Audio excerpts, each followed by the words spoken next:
Welcome sa Dries TV. Kung interesado ka sa ganitong news, huwag kalimutang isubscribe ang ating YouTube channel. Maraming salamat! Welcome back again sa ating YouTube channel mga kakimpaw. And sa update natin ito, ang pag-uusapan natin ay tungkol sa mga importanteng kaganapan kina Kim and syempre kay Paolo Avellino. Pero bago po ang lahat, maraming salamat sa inyong patuloy na pagsuporta at pagsubaybay sa mga daily update natin. Kaya naman bilang pasasalamat, narito po ang ilang napili kong komento patungkol ito sa naging previous update.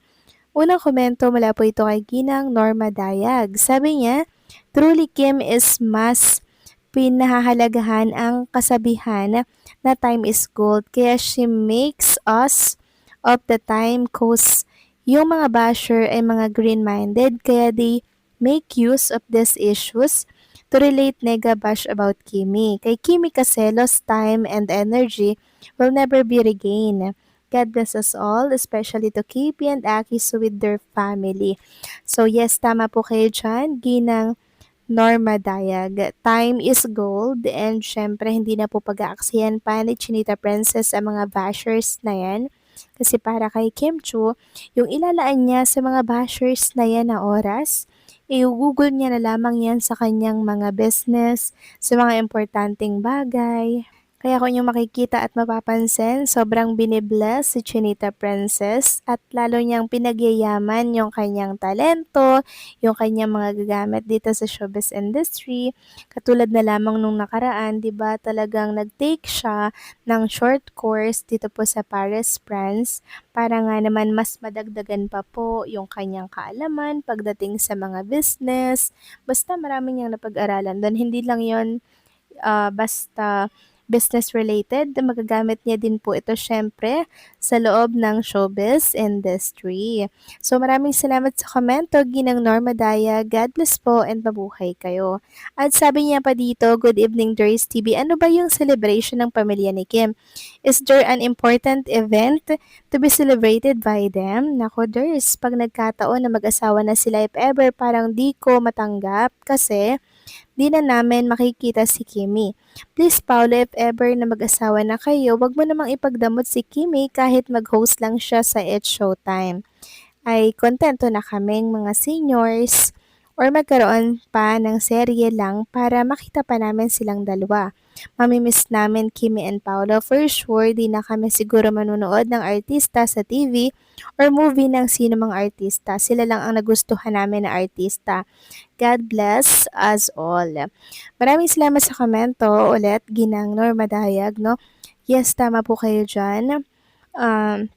Dapat talaga mga kakimpaw ay hindi po higpitan si Chinita Princess na magpakita pa siya sa showbiz industry or sa Showtime, 'di ba? Kasi doon na lang natin siya makikita at makakasama. Kaya sana po pag dumating yung araw na yon at panahon na yon, sana po hindi ito mangyari. Kasi ito po yung kinatatakutan talaga ng mga Kimpaw fans yung hindi natin makita ng tuluyan si Kim Chu at maging tuluyang pribado ang kanyang buhay. Tungkol naman sa mahalaga at espesyal na araw sa isa sa mga pamilya po ni Chinita Princess, birthday po kasi ni Twinkle ngayong araw.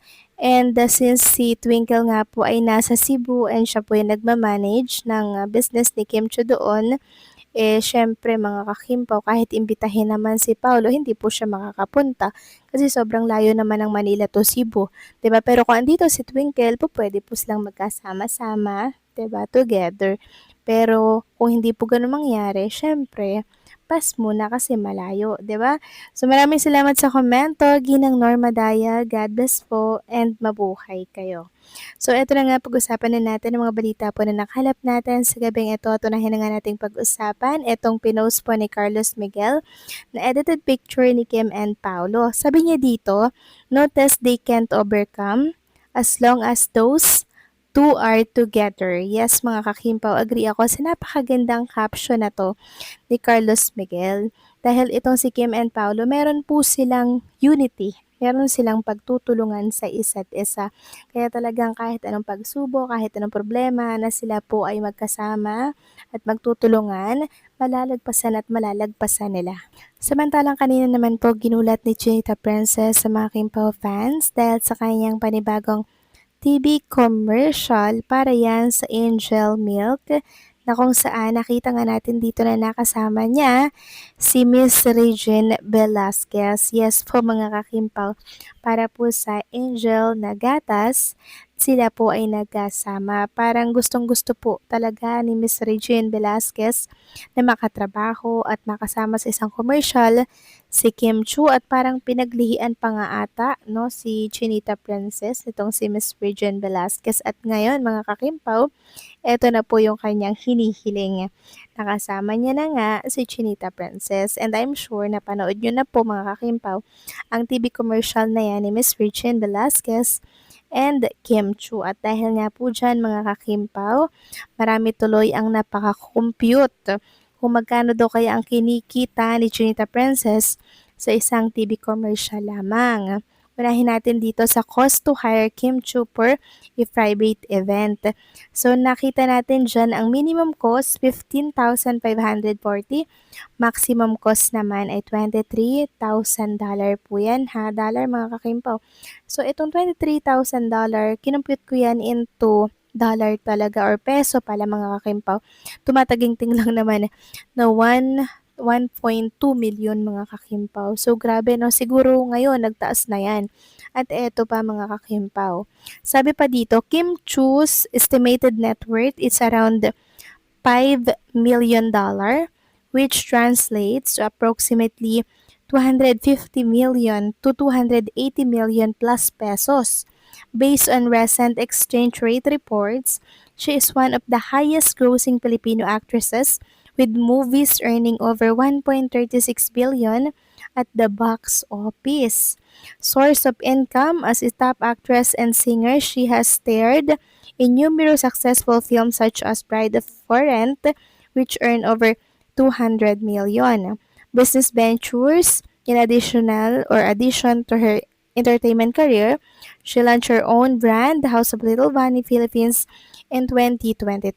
Sobrang laki po nito mga kakimpaw, no? 250 million to 280 million plus. So, based on a recent exchange rate reports yan. And grabe din sa 1.36 billion para yan sa box office. Sobrang grabe mga kakimpaw, no? Yung mga pinagpaguran talaga ni Chinita Princess. Talagang makikita nyo dito mga kakimpaw na talagang pinagyaman niya, 'di ba? Binili niya po ng mga property, nilagay niya sa pagnenegosyo, 'di ba? Kasi umiikot yung pera pag nasa business. Kumpara po sa nakatago lang yung pera, na kung saan hindi po yan umiikot mga kakimpaw. Kumbaga nakatago lang yan dyan, hindi po nadadagdagan. Eh kung ilagay sa business, edi kahit pa paano gugulong at madadagdagan. Kaya wais talaga itong si Chinita Princess na talagang business-minded po siya dahil kahit na nakaupo lang siya, kumikita siya mga kakimpaw. Kaya ngayon pa lang, congratulations Kim Chu. So paano mga kakimpaw, hanggang dito na lamang po ang update natin. Maraming salamat sa patuloy na pagsuporta.